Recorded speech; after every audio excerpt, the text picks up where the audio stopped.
Bismillahirrahmanirrahim. Alhamdulillahirabbil alamin wassalatu wassalamu ala asyrafil anbiya'i wal mursalin sayyidina Muhammadin wa ala alihi wa sahbihi ajma'in. Subhanaka la ilma lana illa ma 'allamtana innaka antal alimul hakim. Rabbi shrah li sadri wa yassir li amri wahlul 'uqdatam min lisani yafqahu qawli. Amin. Amma ba'd. Assalamualaikum warahmatullahi wabarakatuh. Yang saya hormati, yang bahagia Datuk, ceramah kita pada pagi ini. Khususnya tuan-tuan dan puan-puan yang dirahmati Allah Subhanahu Wa Taala, mari sama-sama kita merapatkan setinggi-tinggi syukur kepada Allah Subhanahu Wa Taala kerana pada pagi ini dapat kita mulakan pagi kita dengan mendengar sedikit tazkirah yang akan disampaikan oleh Al-Fadil Datuk Dr. Abdul Basit Abdul Rahman yang bertajuk Tenang dengan Ujian, yang mana kita menggunakan sebuah buku yang dikarang oleh Datuk sendiri. InsyaAllah selain itu sama-sama kita mulakan dengan Ummul Kitab Al-Fatihah. A'udzubillahi minasyaitonirrajim. Bismillahirrahmanirrahim. Alhamdulillahirabbil alamin, arrahmanirrahim, maliki yaumiddin, iyyaka na'budu wa iyyaka nasta'in. Ihdinas siratal mustaqim, siratal ladzina an'amta 'alaihim ghairil maghdubi 'alaihim waladdallin. Amin. Jadi tanpa buang masa, saya dengan kecitanya menjemput Al-Fadil Datuk untuk menyampaikan kuliah tentang tazkirah beliau pada pagi ini. Falyatafaddal mashkura.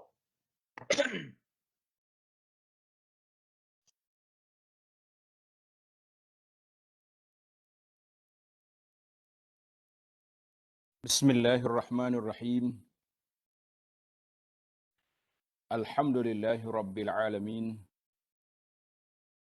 Wa bihi nasta'in ala umuri dunya waddin.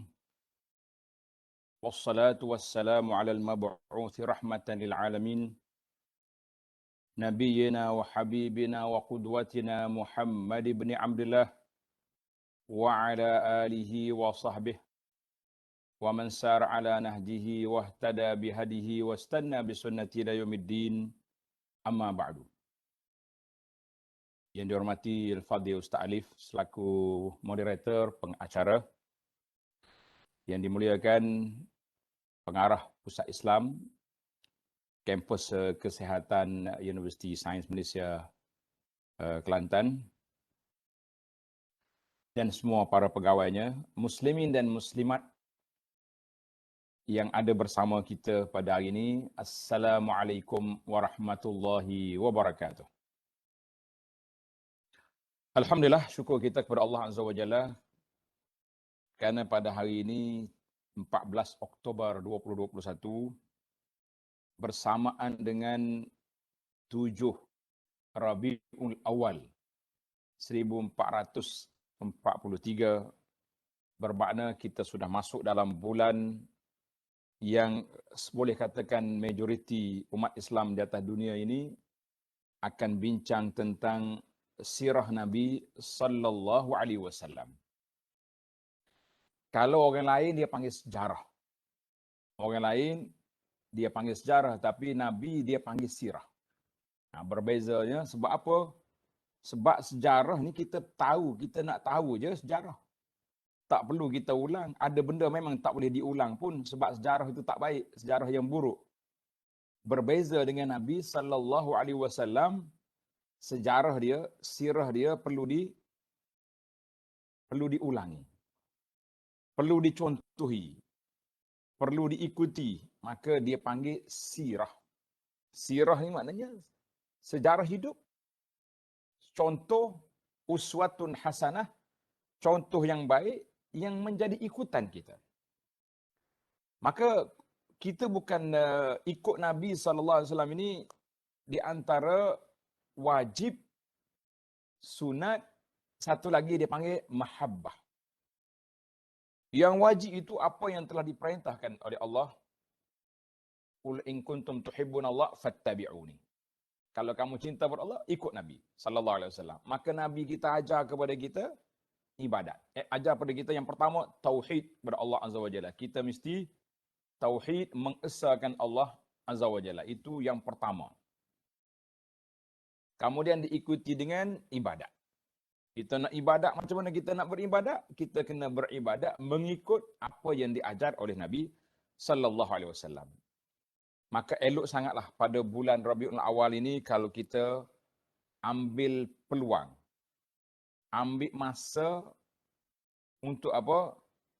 Untuk kita ulang kaji. Gilak balik kita punya ingatan kita terhadap perjuangan dakwah dan juga kepribadian Nabi sallallahu alaihi wasallam supaya setiap masa, setiap waktu kita dapat mengikuti jejak langkah baginda yang sangat mulia yang dituntut supaya kita ikutnya.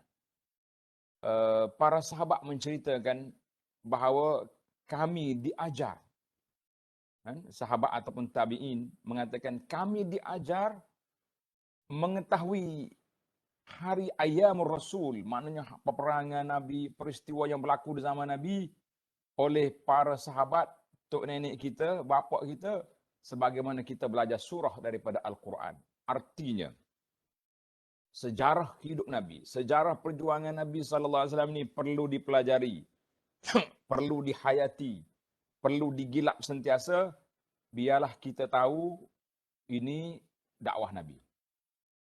Ini cara hidup Nabi SAW. Ini ibadat Nabi. Ini akhlak Nabi SAW. Barulah kita ada contoh, orang panggil model ataupun ikon. Allah Ta'ala sebut qudwatun hasanah. Laqad kana lakum fi Rasulillahi uswatun hasanah.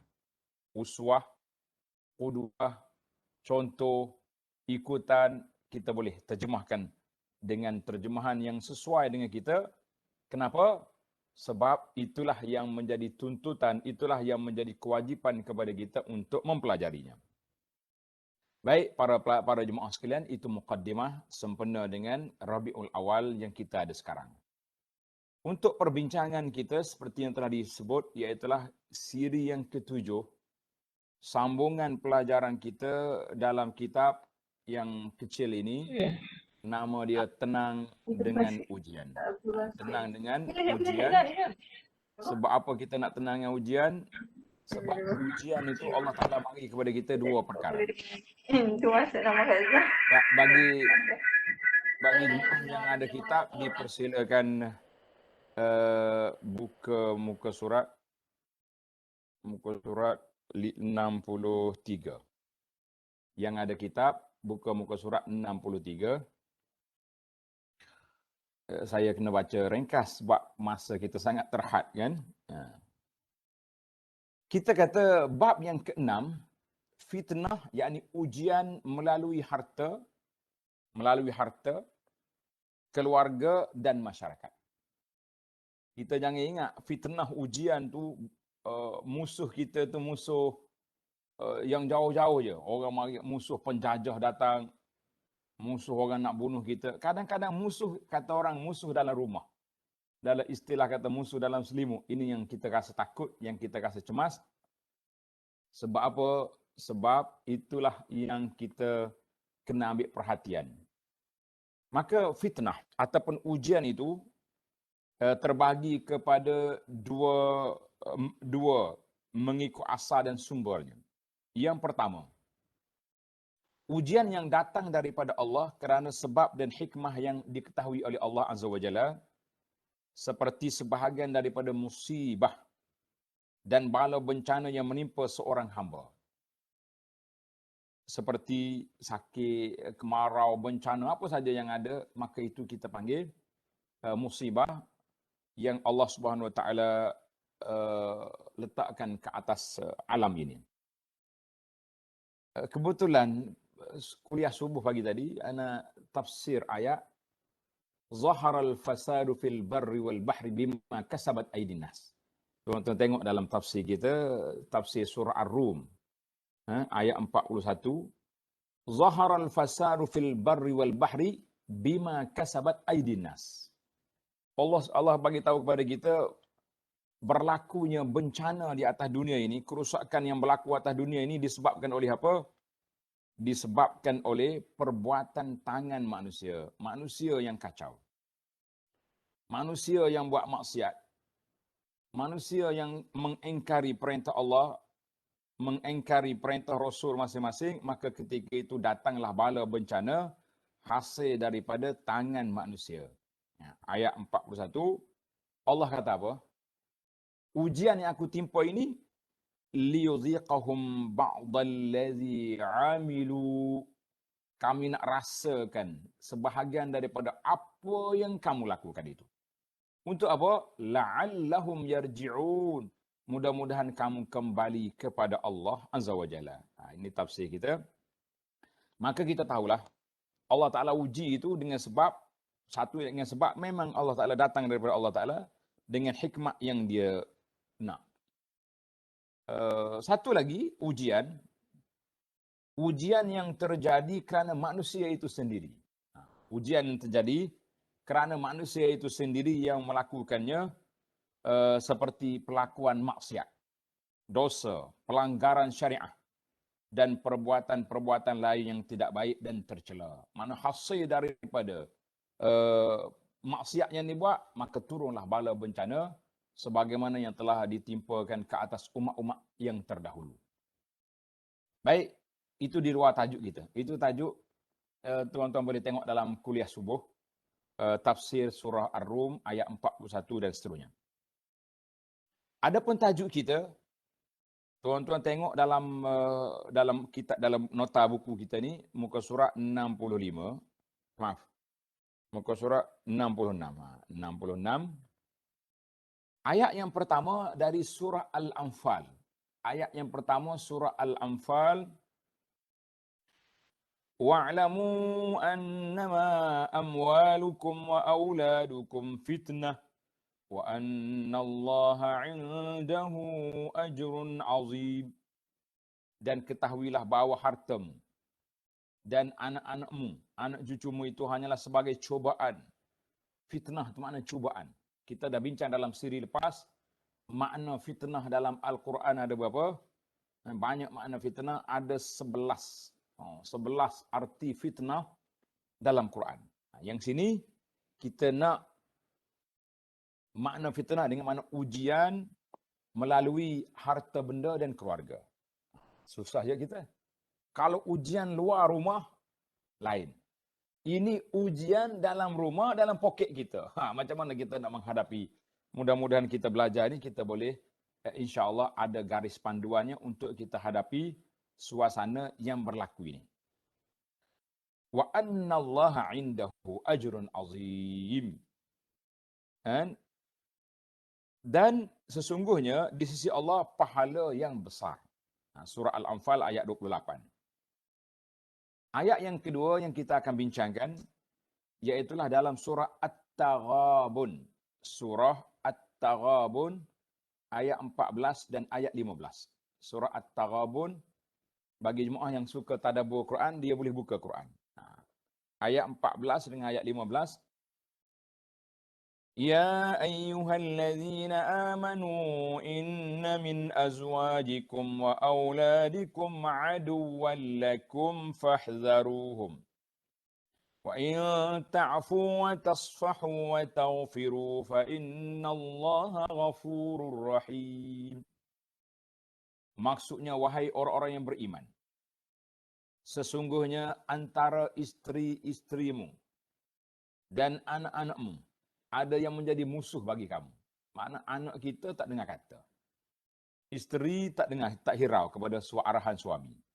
Jangan lupa, kadang-kadang suami juga tak peduli kepada isteri dan anak-anak. Ini juga musuh.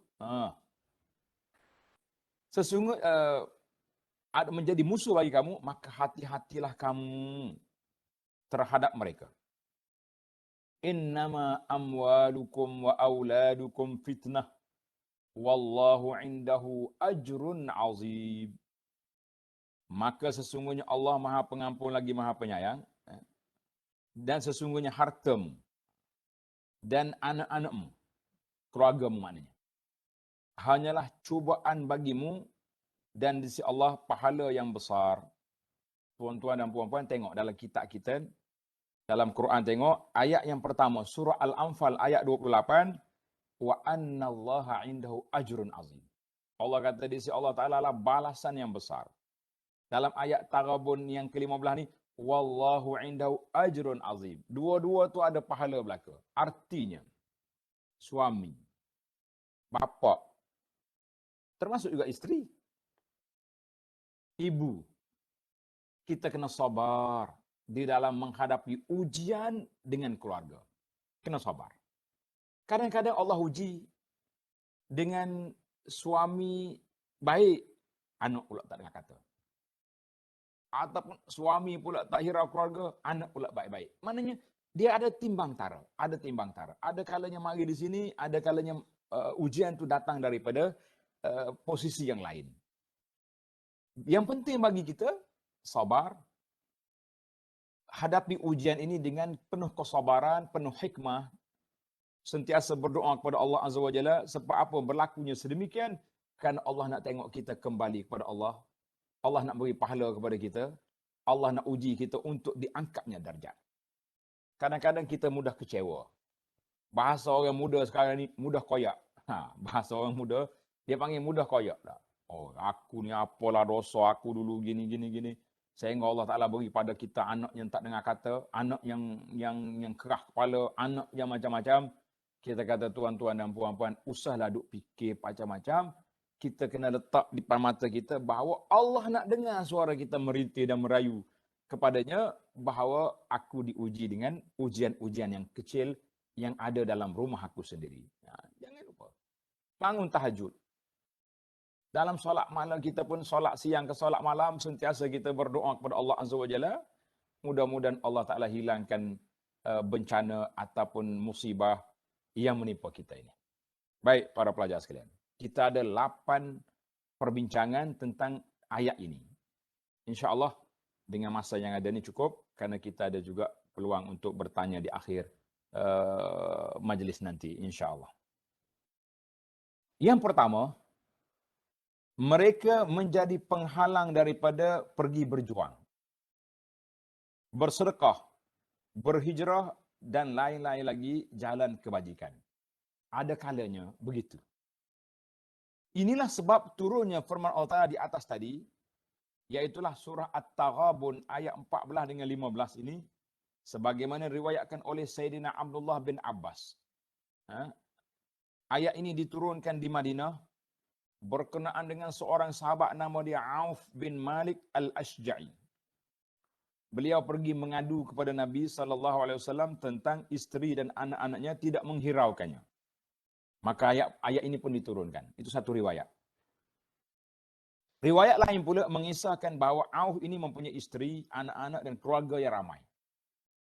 Apabila beliau mahu keluar berperang, mereka menangis, memujuk supaya beliau jangan pergi. Abah jangan pergi abah, kalau abah pergi abah mati.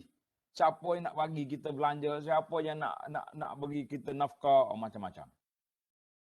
Maka beliau pun berlembut hati, tak ikut pergi. Jadi tuan-tuan kita kena ingat. Dalam peperangan ni ada 2 kategori. Ada kalanya dikerah tenaga secara terbuka. Siapa nak ikut, datang. Ada waktu dia panggil istinfar. Bila Nabi mengarahkan semua kena pergi, maka itu tak boleh lari. Jadi ada pilihan, ada waktunya dikerahkan tenaga. Boleh jadi yang cerita Malik ni, cerita Auf ni, waktu pilihan. Kalau waktu dikerah tenaga, tak pergi, bahaya. Sebagaimana berlaku kepada kisah Ka'ab bin Malik, yang Ka'ab bin Malik radhiyallahu anhu yang tak pergi perang Tabuk itu. Kan dia dicerca sehingga kisah dia disebut dalam Al-Quranul Karim. Seorang ulama tafsir, nama dia Ibnu Al-Arabi Al-Maliki. Para pelajar kena ingat. 2 ada Ibnu Arabi. Ibnu Arabi tanpa alif lam, itu yang kontroversi, yang banyak dia punya pandangan yang menimbulkan kritikan orang itu. Adapun Ibnu Al-Arabi Al-Maliki, ini ulama mazhab Maliki yang pakar dalam bidang tafsir. Dia kata apa? Ayat ini menunjukkan salah satu jenis wajah permusuhan. Dengar baik-baik para jemaah. Bentuk ujian, bentuk musuh, jenis permusuhan itu bukan bermaksud musuh yang berseteru pada hakikatnya. Kita tak bermusuh dengan anak kita. Kita tak. Tetapi perbuatan, sifat, tingkah laku keluarga, isteri dan anak-anak, bahkan suami juga telah menjadikannya seolah-olah dia itu musuh. Kerana tiada perbuatan atau sikap yang lebih buruk daripada menghalang seorang hamba daripada melakukan ketaatan kepada Allah Azza wa Jalla. Kita nak taat, anak pula larang. Ayah nak pergi masjid, isteri pula larang. Bang, malam ni pasar malam bang. Tolonglah hantar saya. Oh, pasar malam pula. Awak kan boleh bawa kereta sendiri. Oh, parking payah bang. Kena abang pergi hantar juga. Ini masalah kan. Maka kita mengatakan, ini juga salah satu daripada bentuk musuh. Musuh yang kita tak anggap musuh. Sebab dalam rumah kita, duduk sama dengan kita, tiba-tiba musuh. Macam COVID kita sekarang ni. COVID ni hidup bersama dengan manusia. COVID ni ada sekali dengan kita, tiba-tiba dia jadi satu ancaman kepada kita. Sukarlah. Allahul musta'an. Baiklah. Para nabi dan pengikut-pengikut mereka sangat takut kepada fitnah yang terbit daripada ahli keluarga yang terdekat. Sebagaimana kisah Nabi Allah Ibrahim AS datang menziarahi anaknya Ismail di Mekah dan tidak bertemu dengannya. Nabi Ibrahim ni dia duduk di Syam. Tapi dia tinggal anak dia Ismail dengan ibunya Hajar di mana? Di Mekah. Ibrahim selalu datang ziarah anak dia. Dia mari semua. Tapi satu hari Ibrahim datang, Ismail tak ada. Ismail dia pergi memburu hayawan di luar tanah haram lah. Jadi dia balik. Bila dia pergi jumpa menantu dia. Menantu ni tak kenal bapak mertua. Ini masalah kita ni. Macam mana? Mungkin hidup jauh. Tak kenal tua kata bapak mertua. Bila dia tanya tentang kehidupan, isteri ni mencela suami. Susahlah hidup kami. Makan pun agak hasil buruan. Duk minum air zam-zam je. Jadi nampak kebendaan materialistik dia punya menantu. Maka Ibrahim ini kata satu ujian kepada dia, kepada Ismail, yang akhirnya dia tak terima menantu ini. Dia minta supaya Ismail ceraikan si isteri yang memburukkan suami ketika suami tidak ada di rumah. Ini satu berat. Yang kita bimbang hari ini, isteri memburukkan suami. Suami burukkan isteri. Tulis dekat Facebook macam-macam. Kalau kita ada masalah, kita bincangkan. Kalau kita ada masalah apa-apa, kita boleh bincang. Kita boleh cakap baik-baik.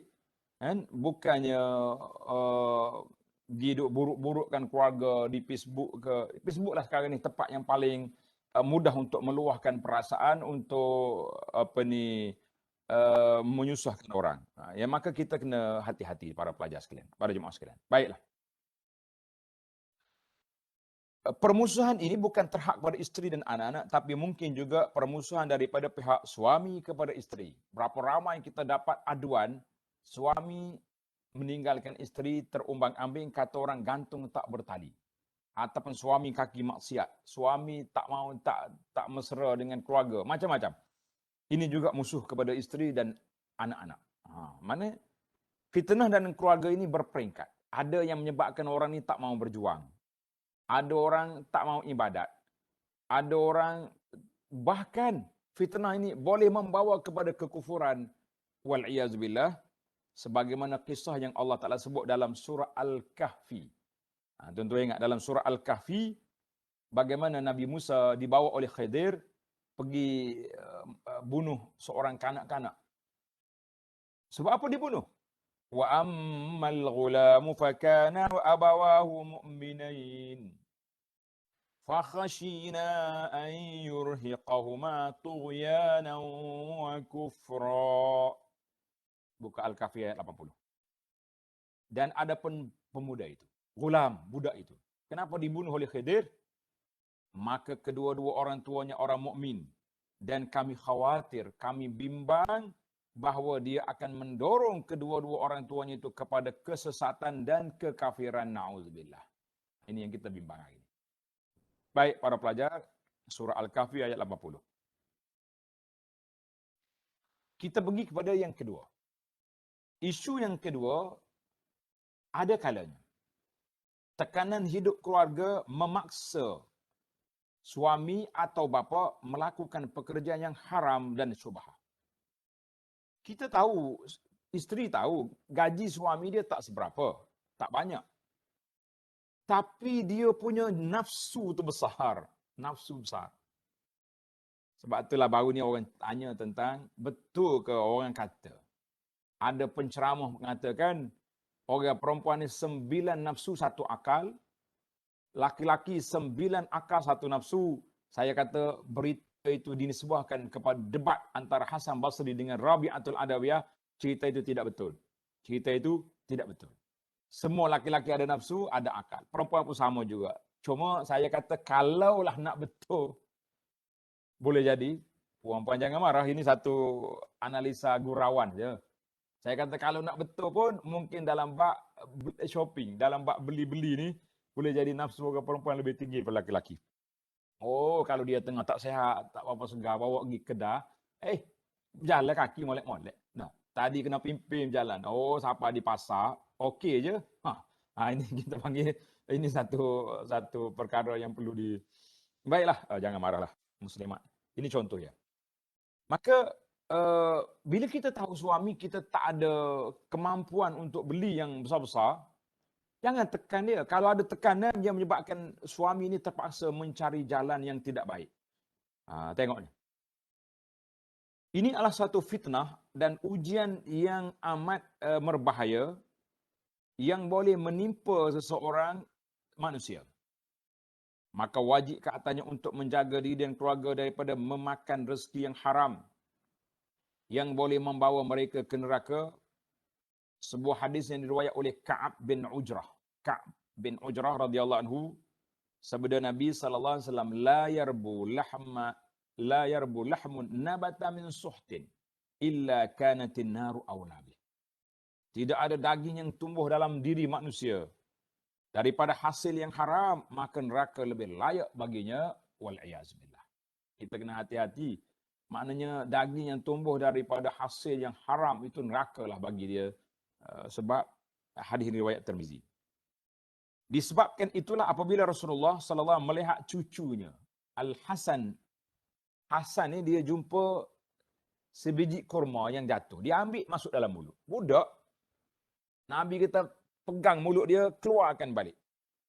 Nabi bimbang, takut-takut itu tamar sedekah, tamar daripada zakat, yang keluarga Nabi ni tak boleh makan zakat.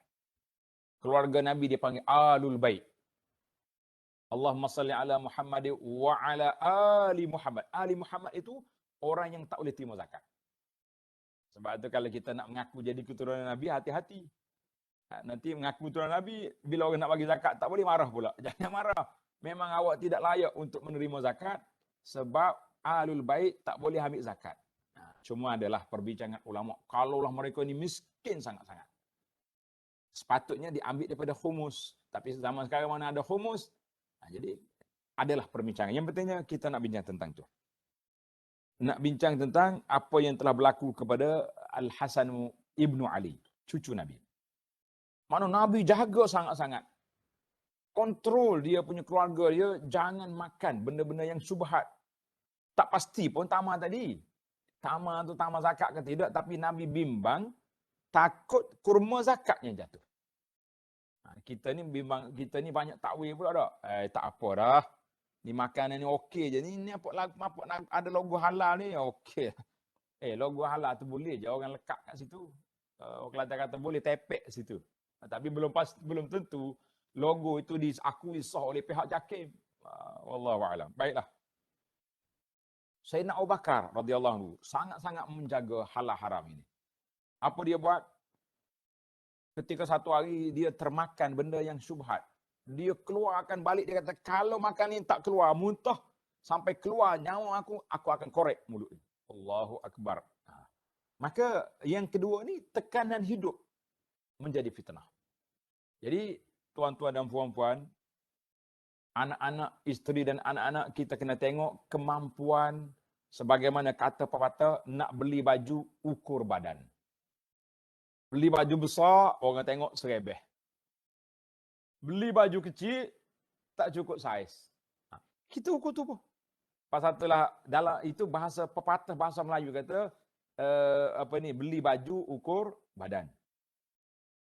Bahasa Arab ada juga pepatah ni. Dia kata, mud rijlaka qadra lihafik.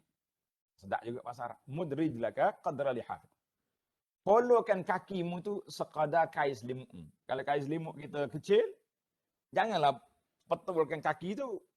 Orang panggil bengkokkan sikit lutut tu, lepaslah dia punya kaki tak sejuk. Allahu Akbar. Jadi kita tengoklah keadaan.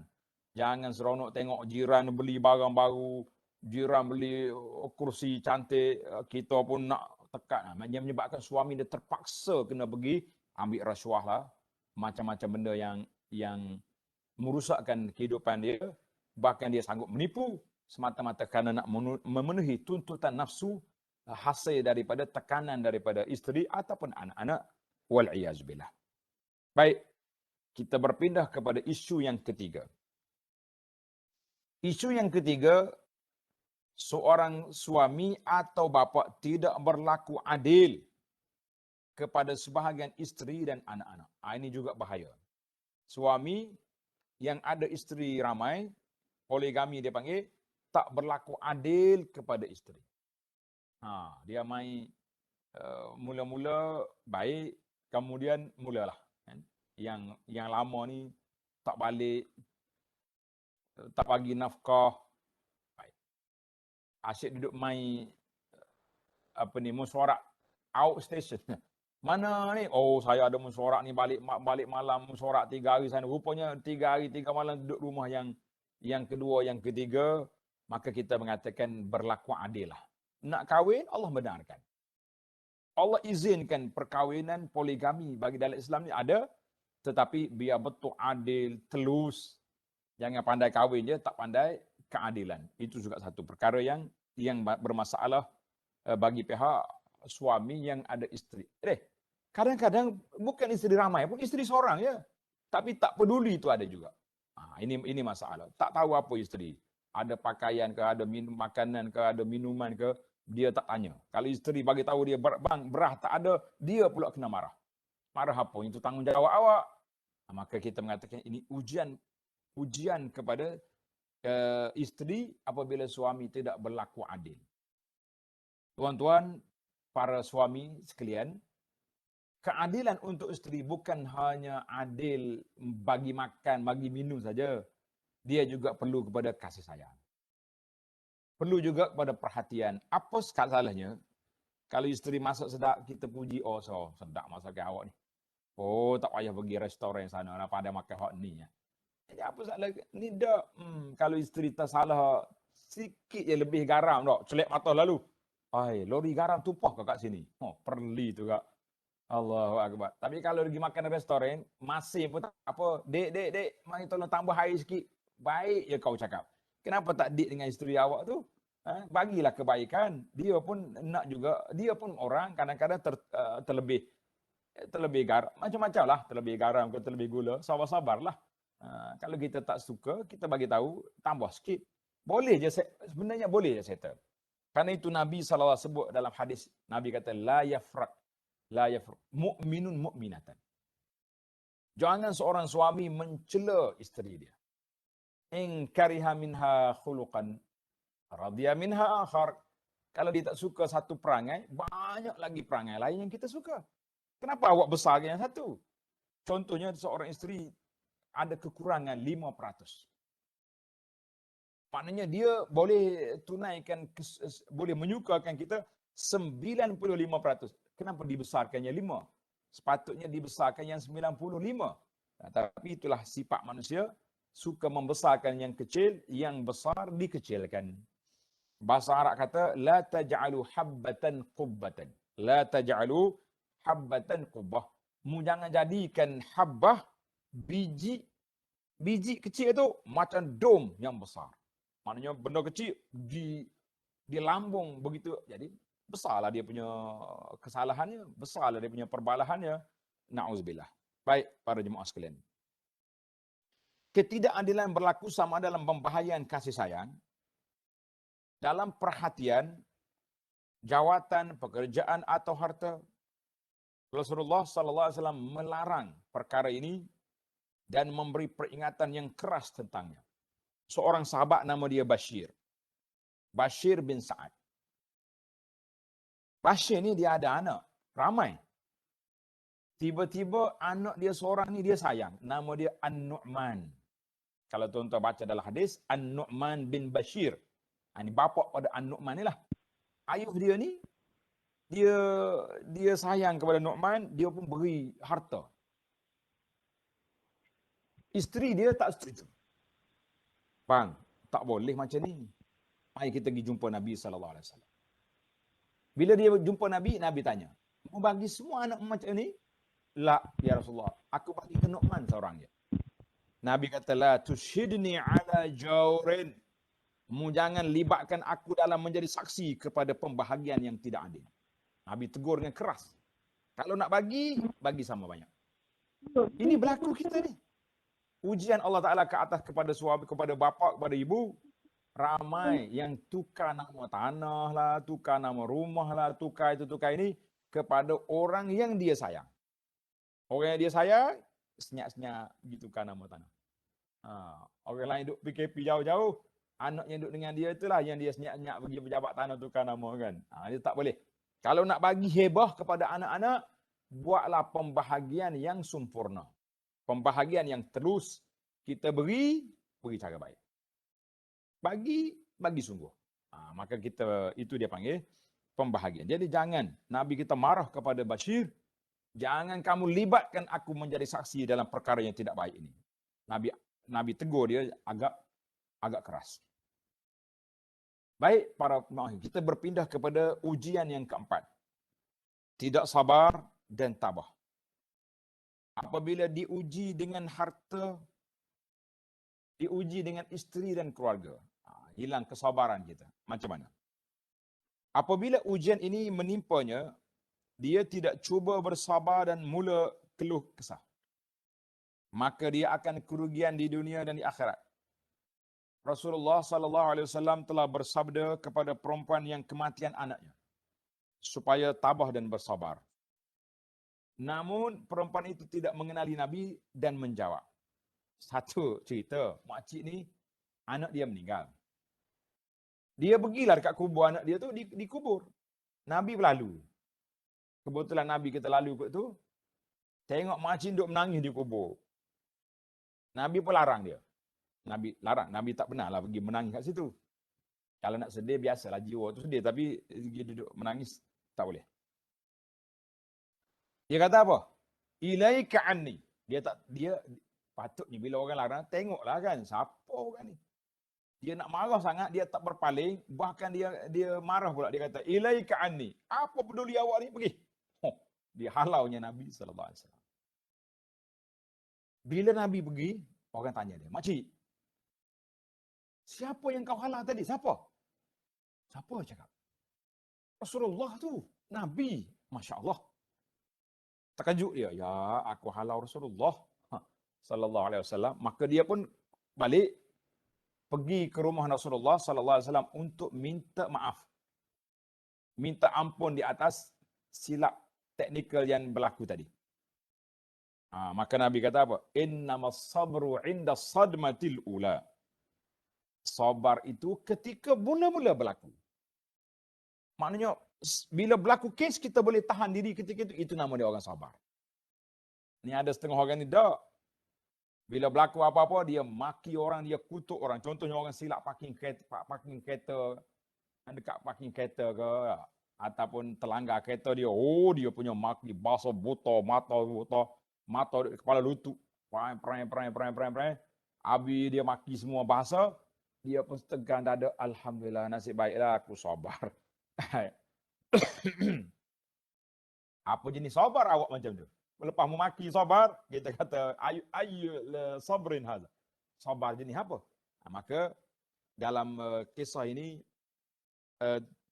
Nabi SAW mengajar kepada kita supaya bersabar apabila diuji dengan keluarga. Sabarlah kita nak kata apa. Cuma kadang-kadang kita tengok orang sabar ni tak nampak. Ada orang mati anak. Orang tak tengok dia senyap. Ada orang diuji oleh anak dia. Anak dia tak dengar kata. Buat benda-benda yang pelik-pelik. Ayah dia diam, senyap. Duduk zikir, subhanallah. Tapi, bila orang tanya luahan perasaan dia, hati dia, Allah sedih kita dengar. Nampak sangat. Tapi itu dia panggil kesabaran. Ada kalanya sabar itu kita perlu mengadu kepada Allah Azza wa Jalla. Jadi kalau kita mengadu manusia pun tak selesai juga. Bahkan buat orang tahu pula. Itu ni perangai keluarga kita. Jangan mudah nak tular-tularkan perkara yang ada dalam keluarga kepada orang ramai. Tak payah, tak perlu kita tularkan. Baiklah para jemaah sekalian, kita berpindah kepada yang kelima. Terlalu mengikut kehendak yang melampau dan mengabaikan yang wajib. Ini banyak juga kes berlaku. Contohnya, memanjakan anak-anak dengan kemewahan harta benda. Anak nak apa? Nak gadget mahal-mahal beli. Kan? Musim PDPR ni, anak tak nak ni. Telefon handphone kecil, nak iPad. Oh, iPad yang bertaraf apa ni? Taraf dia panggil apa ni? Pak mahal ni. 45,000 beli. Nak laptop hot standard pasal nak mengaji. Padahal nak belajar. Budak sekolah rendah ya. Belajar apa? Dengan handphone pun cukup. Handphone harga 2-300 tapi beli 3-4 ribu. Itu kemewahan. Ajak melancuk. Melancung sana sini. Haji tak pergi. Umrah pun belum pernah pergi. Menghabiskan duit banyak tapi zakat tak bayar. Nafkah yang wajib tidak ditunaikan tapi belanja kawan. Ini dipanggil di antara ujian kita dengan harta, kadang-kadang kita tidak menggunakan harta tidak kepada tempat yang sepatutnya. Ini juga ujian. Sebab itulah kata di para ulama, siapa membelanjakan harta dia pada jalan maksiat walaupun sedikit, dikira boros, pembazir orang tu. Ingat. Tapi kalau kita banyak harta, kita infak fisabilillah walaupun beratus ribu, tidak dianggap pembaziran. Tapi kena ingatlah, kena seimbanglah. Nafkah tu, infak kena ada. Tapi nafkah yang wajib keluarga, jangan terabai. Ini ada setengah orang ni baik dengan orang, tak baik dengan keluarga. Oh, kalau dengan orang lain, satu meja makan di restoran, dia bayar belakang. Sekali anak dia minta, abah nak makan pizza ke? Hei, makan apa roti? Roti kerah macam tapak kaki. Mahal tu. Malah dia belanja kawan-kawan dia relax. Ini juga satu ujian yang berlaku kepada sebahagian masyarakat. Baik, kita pergi kepada yang keenam. Dengan sebab anak atau keluarga menjadi seorang itu penakut atau bakhil. Sudah. Dalam hadis Nabi SAW yang diriwayatkan oleh Ibnu Majah, Rasulullah bersabda, innal walada mabkhalatun majbanatun. Innal walada mabkhalatun majbana. Anak itu menjadi seorang itu bakhil dan penakut. Macam mana ni? Sebagai contoh. Tidak mahu mengeluarkan derma atau sedekah kerana takut anak-anaknya tidak akan cukup makan. Kita nak sedekah pun, nanti anak-anak ni lah nak wakaf buat masjid ke, buat pondok ke, nanti budak-budak ni tua esok tak ada harta, tak ada tanah. Walahnya anak dia tu pelajar tinggi-tinggi dah tu. Ada yang sudah doktor, ada yang sudah guru, ada yang macam-macam sudah. Tapi dia bakhil, konon-kononnya. Nak wakaf yang ni untuk anak.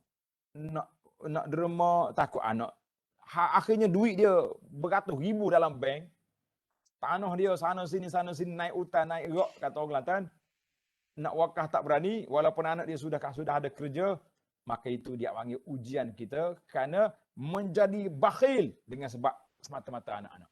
Atau menjadi penakut. Sebagai contoh. Tidak mahu mengeluarkan derma atau sedekah. Kerana takut anak-anaknya tidak akan cukup makan. Atau hendak simpan untuk masa depan anak-anak. Tak salah tuan-tuan. Sekarang ni orang duk kempen. Melabur dalam takaful kan. Kalau ayah dia mati boleh ratus ribu, boleh juta pun ada. Akhir sekali, untuk isteri 1 juta. Pelaburan dia 2,500 sebulan. Untuk anak 500,000. Semua untuk orang je duit dicari. Gaji dia 10,000, habis ke dia ni, habis ini. Akhir sekali, tak masuk juga untuk tabung akhirat dia.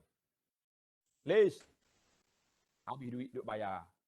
Bayar ni, bayar saham ni, tapi saham akhirat tak ada. Rugi tuan-tuan. Saya tak kata salah tuan-tuan nak bagi derma, nak bagi heboh pada anak-anak isteri. Tapi mana harta kita? Pernah satu hari Rasulullah SAW tanya sahabat, siapa di kalangan kamu harta orang lebih dia sayang daripada harta sendiri? Siapa? Sahabat kata, la ahad. Tak ada seorang pun. Mesti harta kita sayang daripada harta orang. Nabi kata lah, harta kamu, apa yang kamu pakai, apa yang kamu makan, apa yang kamu derma.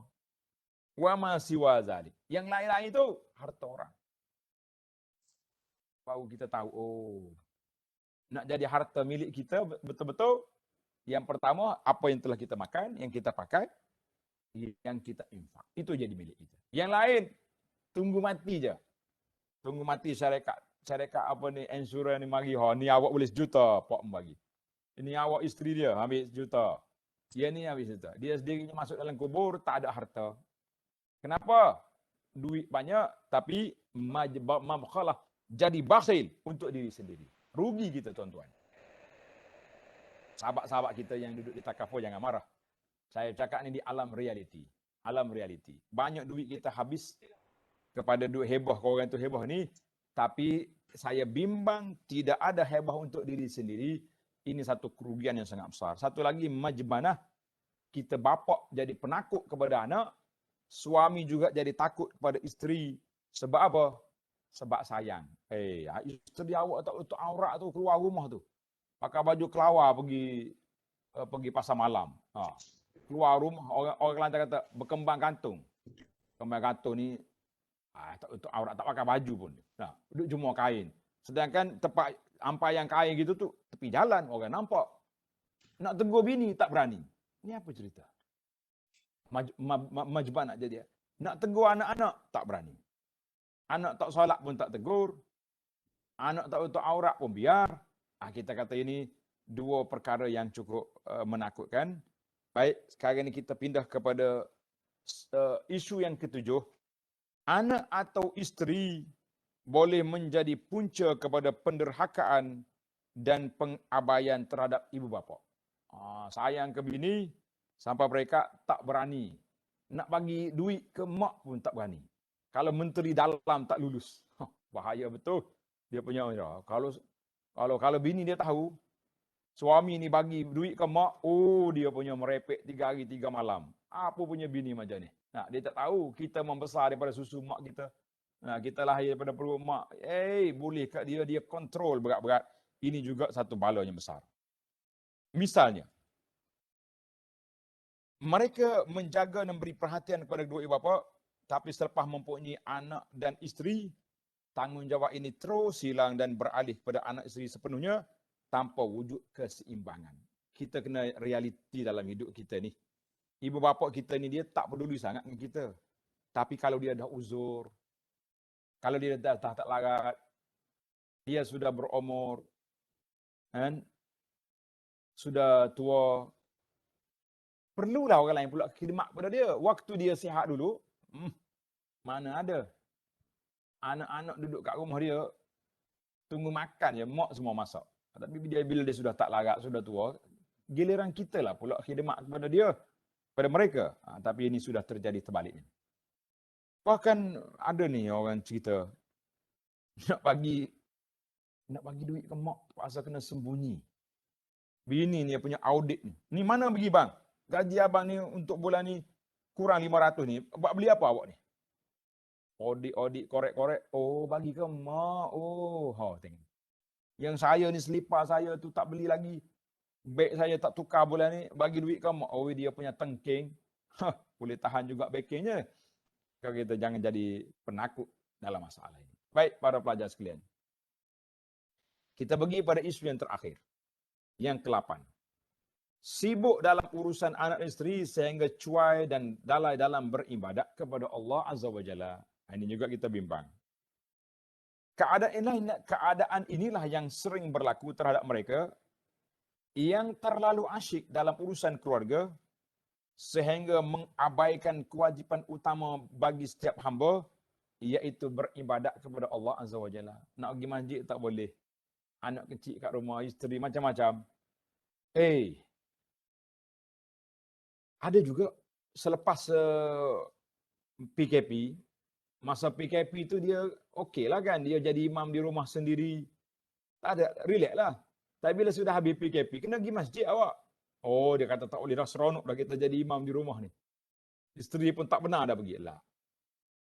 Habis macam mana saya nak buat penyelesaian kepada isu ni? Macam mana nak buat? Tuan, saudara, awak pergi masjid, solat dengan imam di masjid, kerana itu menjadi kewajipan kepada seorang lelaki Islam. Kena pergi masjid, solat di sana. Habis, kemudian sudah solat dengan imam, awak balik rumah. Balik rumah pergi jadi imam kepada isteri anak-anak. Boleh. Mana ada solat 2 kali? Tak apa. Solat yang pertama tadi dengan imam di masjid, itu fardu yang wajib. Awak jadi imam yang kedua solat di rumah menjadi sunat. Walaupun solat asar. Naam. Solat asar ke solat maghrib, dua-duanya dibenarkan dengan sebab yang tersebut. Alhamdulillah, selesai masalah. Baik. Ujian atau fitnah ini mempunyai hikmah yang sangat besar. Pertamanya adalah sebagai kafarah. Allah sebut tadi kan, innallaha indahu ajrun azim. Musabarah dengan ujian ini, Allah nak bagi pahala yang besar. Kafarah, penghapus kesalahan bagi seorang hamba, atau untuk mengangkat darjatnya. Kita kena ingat, ini kesimpulan. Setiap ujian yang Allah Ta'ala beri, ada 2 sebab. Sebab yang pertama, kerana kesalahan kita, Allah nak suruh kita kembali kepada Allah, kita bertaubat, 1. Satu lagi, kita tak salah apa-apa. Tapi anak kerah kepala tak dengar kata juga. Contohnya, isteri tak hirau juga. Suami tak berlaku adil juga. Walau isteri itu baik sangat-sangat. Taat kepada Allah, tak pernah tinggal solat kecuali hari uzur je, hari cuti. Maka kita fahamlah bahawa ujian ini untuk mengangkat darjat. Ujian itu untuk apa? Untuk Allah SWT angkat darjat kita supaya naik darjat yang kita tak sampai dengan ibadat yang kita buat. Karena itu saya tegur sebahagian daripada motivator, ahli motivasi. Bila dia kata, tuan-tuan, kalau rumah kita kena curi, apa barang-barang kita hilang, kita kena ingat, itu dosa kita gini-gini. Yang menyebabkan orang pandang serong kepada rumah yang ditimpa musibah. Rumah terbakar ke, ada kebakaran ke, ada apa, orang kata, rumah ni tak payah sakak ni. Sebab hasil daripada kita duk provokasi. Lah, kita kena kata, boleh jadi ada silap kita, boleh jadi Allah Ta'ala nak angkat darjat. Baru kita rasa tenang, harmoni, di samping kita beribadat, kita bertaubat kepada Allah Ta'ala, kita perbaiki muhasabah diri, tapi kita kena ingat juga ini satu peluang untuk Allah nak angkat darjat kita yang tak sampai dengan ibadat yang kita buat. Alhamdulillah. Baik. Kesalahan yang dilakukan bagi seorang hamba untuk mengangkat darjat, disebabkan itulah setiap ujian itu mesti dihadapi dengan rasional, bijaksana, sabar dan mengikut lunas-lunas. Kesalahan dilakukan oleh setiap manusia itu berbeza. Maka kafarah, denda juga berbeza. Jika berbentuk dosa kecil, akan dihapuskan dengan segala amalan baiknya. Kita ambil wuduk, berjalan ke masjid, dosa kecil kita terhapus. Seperti solat, puasa, haji, sedekah dan seumpamanya. Jika dosa besar pula, maka ia memerlukan kepada istighfar dan taubat dengan syarat-syarat yang tentu, sebagaimana firman Allah Ta'ala dalam surah Hud ayat 114, innal hasanat yuzhibna sayyiat zalika zikra lizzakirin. Sesungguhnya amal kebaikan itu menghapuskan keburukan yang dilakukannya, inilah peringatan bagi mereka yang mengingati Allah. Jadi alhamdulillah para jemaah sekalian, 8 ujian yang Allah Ta'ala letakkan di hadapan harta dan keluarga. Mudah-mudahan kita peka, kita dapat melaluinya dengan baik, dapat mengurusnya dengan sempurna, dan buku kita ni, alhamdulillah nota kita ni kecil, tapi mudah-mudahan menjadi panduan kepada para jemaah sekalian, muslimin dan muslimat, di dalam kehidupan kita ini, insya-Allah. Baiklah, tamatlah pembentangan saya. Sekarang ni kita beri peluang kepada moderator, Ustaz Alif, untuk sesi tanya jawab ataupun soal jawab. Dipersilakan Ustaz. Baik, terima kasih. Di sini ada 3 soalan lah yang saya ada di Facebook dan juga di chat ni. Yang pertama, Datuk, pada awal tadi Datuk bersebut berkaitan dengan bala, dengan azab dan juga dan ujian. Jadi Apakah beza ketiga-tiga perkara ni? Bala, azab dan juga ujian. Bala, soalan dia menarik juga lah kan. Apa beza di antara bala, azab dan ujian? Dia ada nampak macam persamaan. Bila ada bala, ada azab. Azab itu termasuk dalam ujian. Cuma kita kadang-kadang penggunaan tu kena tengok. Kalau kata azab, azab dia ni apa? Sakit pun satu azab sebenarnya. Kan? Sakit pun, sebab itulah dikatakan as-safaru qit'atun minal azab. Musafir, travel tu bahagian daripada azab. Sebab apa? Tak azab. Tidur tak cukup, tidur waktu, jadual tidur kita lari, berbeza, macam-macam. Jadi kita kata ujian itu iaitulah apa yang Allah Taala nak uji atas hidup kita ni. Sama ada ujian senang atau ujian susah. Bala itu mana? Bala itu maksudnya ujian sebenarnya. Bala itu cuma bahasa Arab. Bala itu Allah Taala uji kita dengan penyakit. Jadi bala itu dua juga. Ulama kata bala dengan dibalai dengan kesenangan dan juga dibalai dengan kesusahan. Jadi dua-dua itu ada belaka. Kita kata setiap kategori itu ada sedikit perbezaan, tapi mungkin ada persamaan. Wallahu a'lam. Baik Datuk, soalan yang kedua daripada Puan Mas Nur Saloni ni, dia kata, Ustaz, kalau saya simpan duit untuk anak-anak dalam akaun mereka secara senyap-senyap, secara tetap, tetapi untuk anak yang sudah bekerja saya tak simpan, adakah itu dikatakan tidak adil? Sekarang ni kita kena tengok. Kalau contohnya kita kata anak kita ni sudah besar, kita pun dah laburkan untuk perbelanjaan dia daripada sekolah rendah sampai masuk universiti. Masuk universiti pun mak ayah yang tanggung lagi. Dia tak ambil pinjaman mana-mana, takut terikat, susah nanti budak ni. Ya, sekarang ni tak menentu. Habis you kerja tak ada, kena bayar hutang. Tapi bila anak kecil ni duduk dengan kita, tak banyak belanja, kita laburkan untuk dia. Mudah-mudahan kalau kita mati awal pun dia ada belanja untuk nak apa? Nak teruskan pengajian nanti, insya-Allah itu tidak termasuk dalam tidak adil. Sebab itu kata orang al-adil. Keadilan. Al-adil, keadilan dalam Islam itu tidak sama. Kita kata saya ni berlaku adil. Semua anak saya bagi RM5 seorang satu hari. La, tak semestinya. Sebab ada orang sekolah rendah. Belanja dia RM5. Betul lah. Sekolah menengah RM10. Yang duduk universiti RM20. Maka kita mengatakan al-musawah. Persamaan dan keadilan Islam itu mengikut keperluan. Jadi saya kata wallahu alam. Kita tengoklah mungkin anak bongsu kita, anak yang kecil-kecil ni, kita pun tak lama lagi nak pencen dah contohnya. Baiklah kita laburkan, bagi ke dia simpanan-simpanan. Kalau kita mati awal pun budak ni mak boleh meneruskan pengajian dan ada belanjanya, insya-Allah tidaklah. Tapi kalau bagi aset, macam bagi tanah, itu kena berlaku adil. Nak bagi semua. 5 orang anak, 5 orang bagi. Kenapa bagi yang seorang ni? Oh, dia kata yang 2 orang lagi duduk luar negara. Tak pernah duduk khidmat pada. Yang ni duduk dengan saya, hari-hari duduk beli nasi, hari-hari duduk gosok minyak apa ni, minyak urut kat kita, contohlah. Kita tak boleh menilai macam tu dengan anak. Kerana itu dalam Islam ada sistem pusaka. Pusaka ni Allah yang bagi. Dia tak suruh makhluk bagi, tak suruh Nabi bagi, tak suruh malaikat bagi. Allah yang bagi sini pusaka. Sebab apa? Sebab manusia ni bias.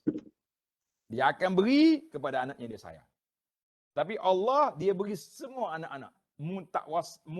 Kamu tak payah pesan. Tak perlu susah-susah. Mu mati je, Allah Ta'ala dah sediakan. Anak laki-laki dapat 2 bahagian.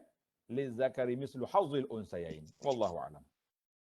Untuk soalan yang seterusnya, baru-baru ini timbul isu berkenaan dengan nafkah isteri di mana ada pendapat yang mengatakan duit poket merupakan sebahagian daripada nafkah isteri yang wajib. Mohon pencerahan Ustaz, adakah kalau saya tak bagi duit poket tu dikira tidak adil kepada isteri? Dalam Islam ini yang disebut nafkah.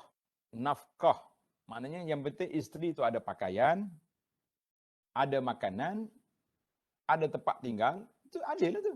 Masalah duit poket ni benda nisbi saja. Jadi nak beli apa, tak syarat kita bagi duit poket dia. Saya kena bagi tetap pada dia 200 sebulan sebab gini.